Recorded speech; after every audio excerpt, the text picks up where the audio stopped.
When we come out to a quiet place like this, we're gaining some physical seclusion. In other words, we're away from other people.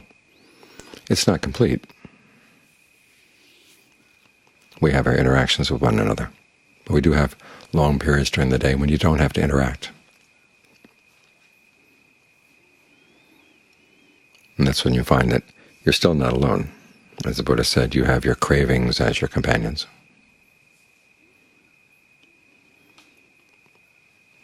And so to ensure that you're not totally consumed by the cravings, you're given a task. Get the mind to settle down, be still. And you're given a question. Where am I creating any unnecessary suffering here? What am I doing that's causing that suffering? Can I stop? And that gives some direction to the solitude, some direction to this conclusion. It's kind of like going through a rite of passage.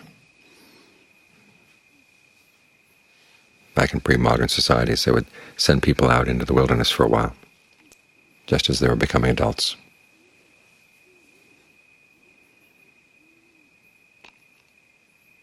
To basically find themselves, but not just to find themselves, to find their direction. And they'd usually be given a question, so that their time out in the wilderness wouldn't be totally directionless.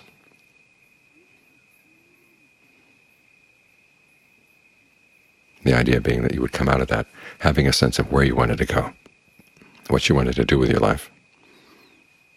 It was the first chance to have some time by yourself in most societies like that. It's good to sort through the voices in your head to figure out which ones to believe and which ones to put aside, which possible identities to take on and which ones to not.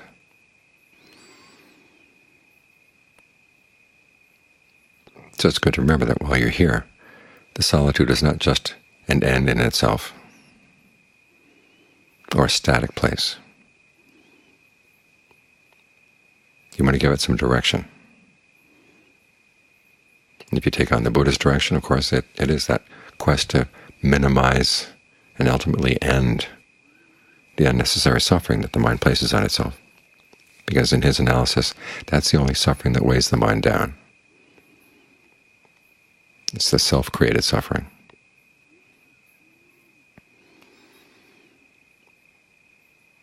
So we're here in the present moment, not just to sit in the present moment or to enjoy the present moment.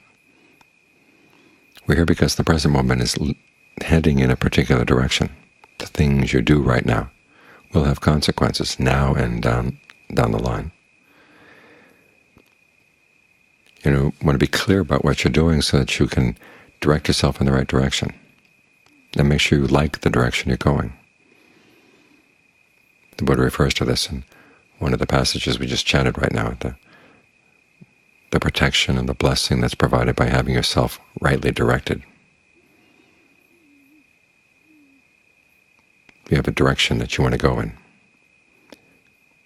and it's a good direction. The Buddha, as you reflect on this every day, there's a series of reflections that the monks are supposed to reflect on daily. And one of them is, days and nights fly past, what am I becoming? In other words, you look at the actions you're doing, the thoughts, words, and deeds. You look at your meditation practice. Ask yourself, is this making me the kind of person I want to be? Am I becoming a better person? Am I becoming lazier, more complacent, less complacent? What direction am I going? Is it the right direction?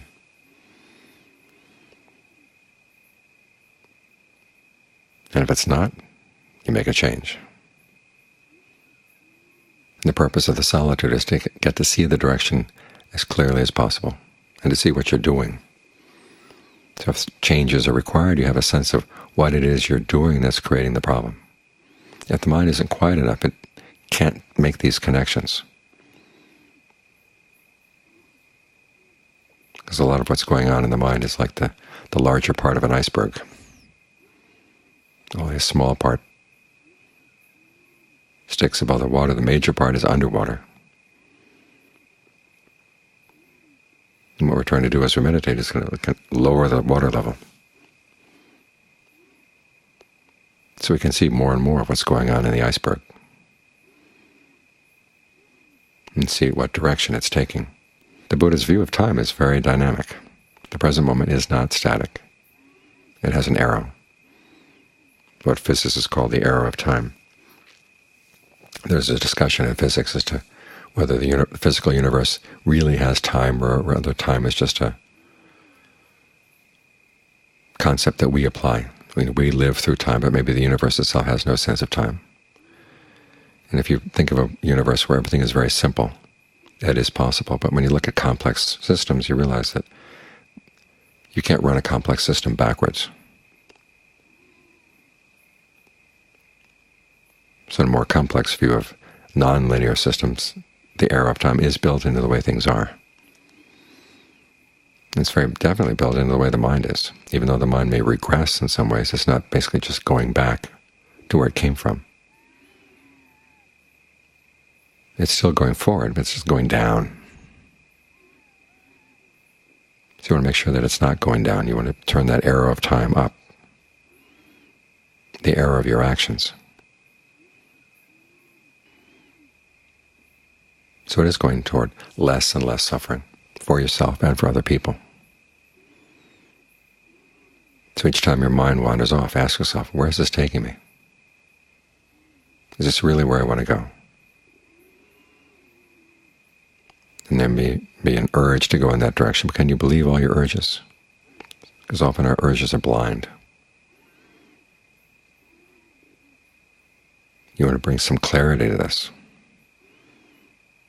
All aspects of the path, in terms of what you do, you say, and you think. Ask yourself, where is this going?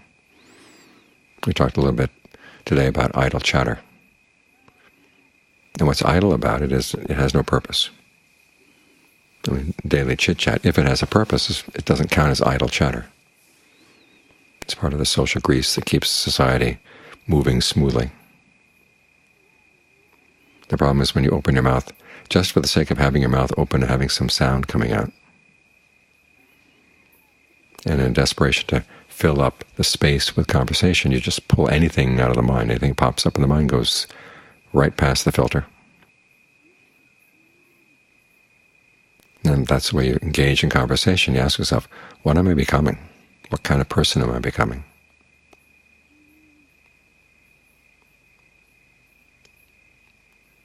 The Buddha says you should have a test for your speech. 1, is it true? 2, is it beneficial? And 3, is this the right time and place?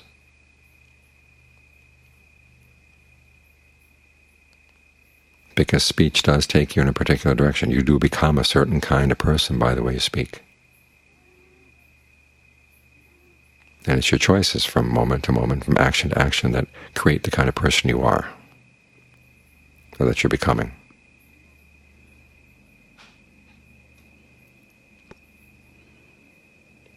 By asking yourself these questions about right speech, is it true, beneficial, is it timely? You learn to exercise your own discernment. Because in the 4 types of right speech, there's only one that's a precept, this precept against lying. As the Buddha recommends, everything that comes out of your mouth should be a truth.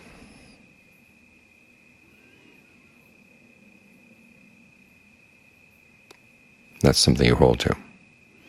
As for the other 3, there is no precept. It's a principle, and that means that you have to learn how to apply it.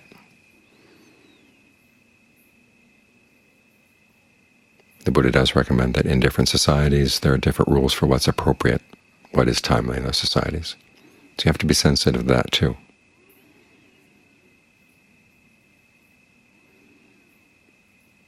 As to what really is timely. It's very easy to lie about these things to yourself. So you have to be extra careful. And if you get used to asking these questions about your speech, then you start applying the same questions to thoughts coming up in your mind. Is it true? Is this beneficial? Is it the right time for that? Like right now when you're with the breath, thoughts that wander off are not in line with the right time and place. There are other times to think about where you're going, what you're doing. But you have this question always posed in the mind, because the question gives a direction to the present moment.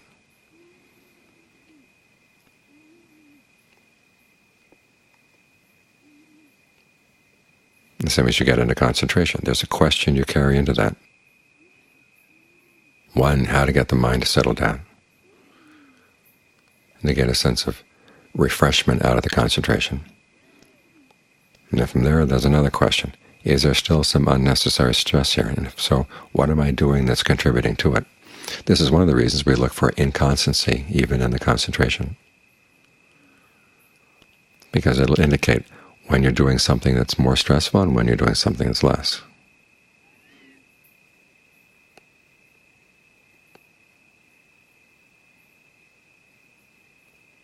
If you notice what it is, then the question is, can I drop that action that's causing the stress? What happens?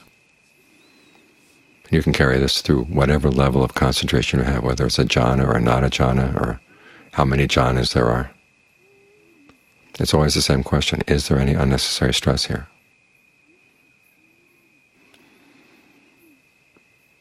So it gives you something to look for. It also gives a direction to what you're doing. You're not just floundering around or zoning out or getting the kind of concentration that turns into a torpid concentration, where it's still, but there's not much clarity. The question is what keeps you alive. It reminds you that the present moment does have a direction willy-nilly. And the question, of course, is it the direction you want to go? Could you make some choices that would improve the direction?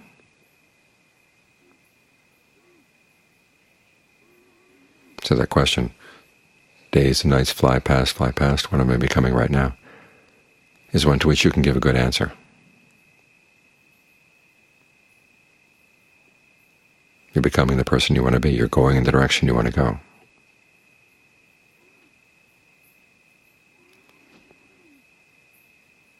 Because as I said, everything is willy-nilly going in some direction. It's not like you have a place where you can sit and stay and not have to move.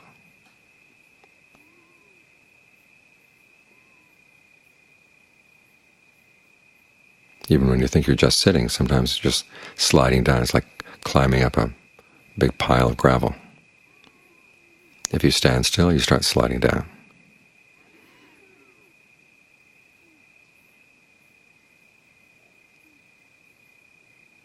So remember that the present moment does have a direction, and it's up to you to direct it in the right way, where you want to go.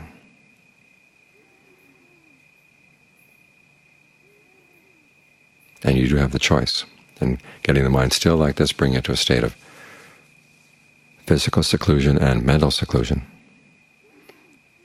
where you're able to fend off your cravings with the right questions. It allows you to see clearly both where you're going and where you want to go, and if you're not going in the direction you want to go, how to change course.